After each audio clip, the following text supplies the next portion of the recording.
បាទយប់នេះការប្រកួត English Premier League សប្តាហ៍ទី33ក្នុងការប្រកួតនៅរាត្រីនេះកុំភ្លេចចូលរួមទស្សនាលទ្ធផលជាមួយមានទាំងអស់គ្នាបាទយប់នេះបលម៉ៃត្រូវប៉ះគ្នាជាមួយនឹង Leeds បាទ United ហើយ Bully ត្រូវប៉ះគ្នាជាមួយ Mikel Man City ដោយសារ Mikel Man City ថ្ងៃមុនបាទបានលោកឈ្នះទៅលើ Arsenal ផងដែរបងប្អូនក្នុងការប្រកួត English Premier League ហើយយប់នេះក៏មានការប្រកួតនៅ League Espagne មួយគូទៀតដែរ AC Barcelona ត្រូវប៉ះគ្នាជាមួយនឹងCelta Vigo បាទយប់នេះដឹងតែក៏ក្រៅដែរក្នុងពានរង្វាន់ English Premier League ក៏បានបាទព្រោះដោយសារ Barcelona ធ្លាក់ក្នុងពានរង្វាន់ UCL ផងដែរបាទយប់នេះការប្រកួតនៃ League Espagne យប់នេះ Barcelona នឹងធ្វើបានល្អព្រោះដោយសារបន្ទុកជាមួយនឹង Real Madrid វារៀងច្រែគ្នាបន្តិចដែរបងប្អូនបាទ Barcelona ក៏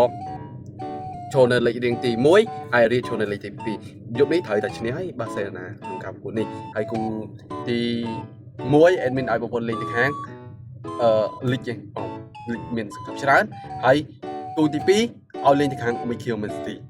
បាទឬក៏ over ក៏បានដែរចង់ដឹងថា admin ឲ្យគូណាខ្លះកុំភ្លេចចូលទៅក្នុងក្រុមបងបាទរបស់ admin គ្រាន់តែបងប្អូនចុច link bio TikTok description នៅលើ Facebook ចូលទៅលេងជាមួយទេយើងនៅក្នុងក្រុមបាទចុះជួបការ account ត្រឹមតែ$1ក៏អាចបង្កើត account បានដោយសេរីតែម្ដងតោះឬរនឡើងកុំភ្លេច